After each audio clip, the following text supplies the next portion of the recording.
ሚኬል አርቴታ አትጠራጠሩ በፍጻሜ ጨዋታ በአርሰናልና በፔዤ መካከል ያለውን ልዩነት አላብራራ ይሆናል እንጂ ለራሱ አምኗል። ልዩነት እንዳለ በደንብ አላወራለት ይሆናል እንጂ በደንብ ተገንዝቦታል። አሁን ይሄንን ልዩነት ለማጥበብ ነው የአርሰናል ኃላፊዎች የሚመለከታቸው ፋስት ስማርት ቦልድ ሆነው በክረምቱ ላይ በዝውውር ላይ መሳተፍ እንዳለባቸው ወዲያውኑ ጥሪ ያቀረቡ ከጨዋታው በኋላ። ይሄንን ለምንድን ነው በአደባባይ የተናገረው? ለምን ለነርሱ አይነግራቸው? አይ ቲንክ የሆነ መልእክቱ እንደገና አቅም ይጨምራል።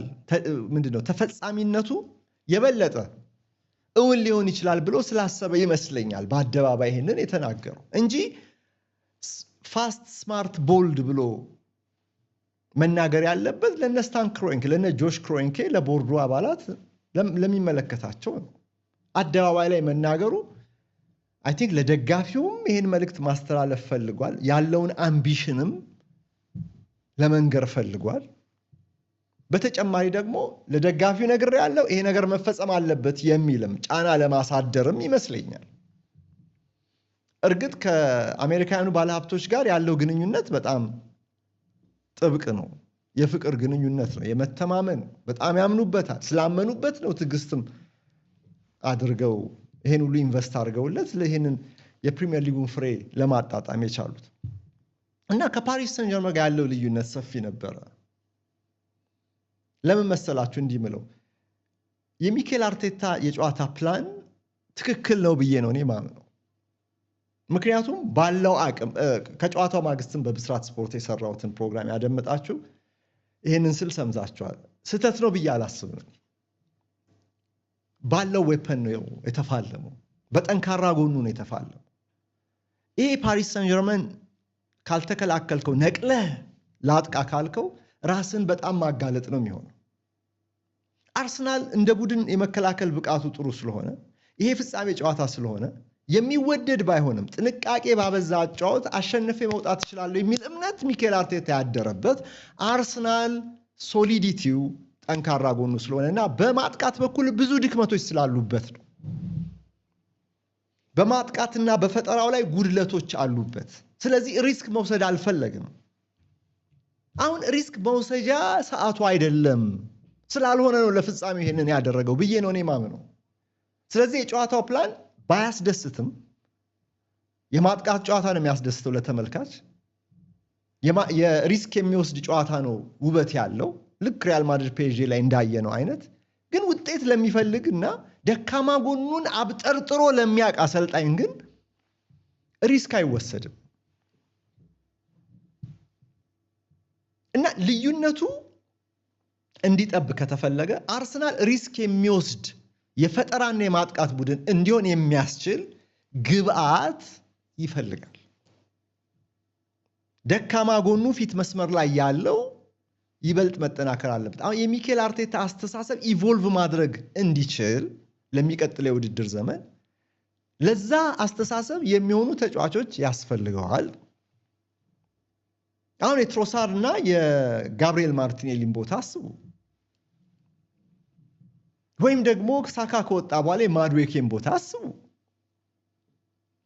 ያው እናጥቃ ሲሉ በቃ ጎል ተቆጥሮብናል የግዴታ አሁን በቻልነው እስቲ እናጥቃ ብሎ ወደ 4-4-2 ሲስተሙን ከቀየረ በኋላ የገቡትን ተጫዋቾች በቪክቶር ጊዮኮሬሽ ላይ ሙሉ ለሙሉ መተማመን አይምሬ ጎል አስቆጣሪ ነው ብሎ ማመን ስህተት እንደሆነ ይሄ ሲዝን አሳይቶናል። እንደውም ባለፉት የመጨረሻዎቹ ወራት ላይ ነው የተሻለ ተጫዋች ሆነ ያየ ነው ከጎል ግን